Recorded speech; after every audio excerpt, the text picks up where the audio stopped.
ಶ್ರೀಮಠದಲ್ಲಿ ಚನ್ನವೀರ ಶರಣರ 29ನೇ ಪುಣ್ಯ ಸ್ಮರಣೋತ್ಸವ ಜಾತ್ರಾ ಮಹೋತ್ಸವ ಜರುಗುವುದು. ದಿನಾಂಕ 15ರಂದು ಮಹಾತ್ಮರ ಬೆಳಕು ದರ್ಶನ ಕಾರ್ಯ ಏನು ಪ್ರವಚನ ಮುಕ್ತಾಯಗೊಳ್ತಾ ಇದೆ.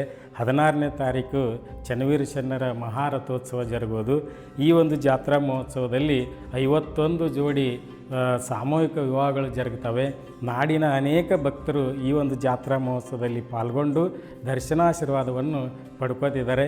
ಬಳಗಾನೂರಿನ ಜಾತ್ರೆ ಅಂತಂದರೆ ತೇರಿಗೆ ಬರೀ ಉತ್ತತ್ತಿ ಅಂತ ಅಷ್ಟೇ ಸೀಮಿತ ಅಲ್ಲ, ಇಡೀ ನಾಡಿನ ಸರ್ವ ಜನಾಂಗವನ್ನು ಕೂಡಿಸುವಂಥ ಒಂದು ಮನಸ್ಸು ಶ್ರೀಮಠದಿಂದ ಆಗ್ತದೆ. ಆ ಒಂದು ಕಾಯಕವನ್ನು ಪರಮ ಪೂಜ್ಯ ಶಿವಶಾಂತವೀರ ಶರಣರು ಮಾಡ್ತಾ ಇದ್ದಾರೆ.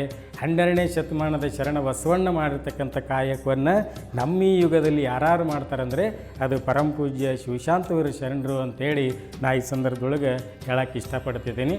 ಎಲ್ಲ ಕರ್ನಾಟಕ ರಾಜ್ಯ, ಇಡೀ ನಮ್ಮ ದೇಶದ ಭಕ್ತರು ಕೂಡ, ನಾಡಿನ ಮೂಲೆ ಮೂಲೆಯಲ್ಲಿರ್ತಕ್ಕಂಥ ಭಕ್ತರು, ಬೇರೆ ಬೇರೆ ರಾಜ್ಯದಲ್ಲಿರ್ತಕ್ಕಂಥ ಭಕ್ತರು ಶ್ರೀಮಠದ ಭಕ್ತರಿದ್ದಾರೆ. ಅವರೆಲ್ಲರೂ ನಮ್ಮ ಬಳಗಾನೂರಿನ ಚಿಕ್ಕೇನಕೊಪ್ಪದ ಚನ್ನವೀರ ಶರಣರ 29ನೇ ಜಾತ್ರಾ ಮಹೋತ್ಸವಕ್ಕೆ ತಾವೆಲ್ಲರೂ ಬಂದು ಶ್ರೀಮಠದ ಪಾಲ್ಗೊಂಡು ಜಾತ್ರೆಯಲ್ಲಿ ಪಾಲ್ಗೊಂಡು ಪೂಜ್ಯರ ಕೃಪೆಗೆ ಪಾತ್ರರಾಗಬೇಕಂತೇಳಿ ನಾನು ಕೋರಿಕೊಳ್ಳುತ್ತೀನಿ.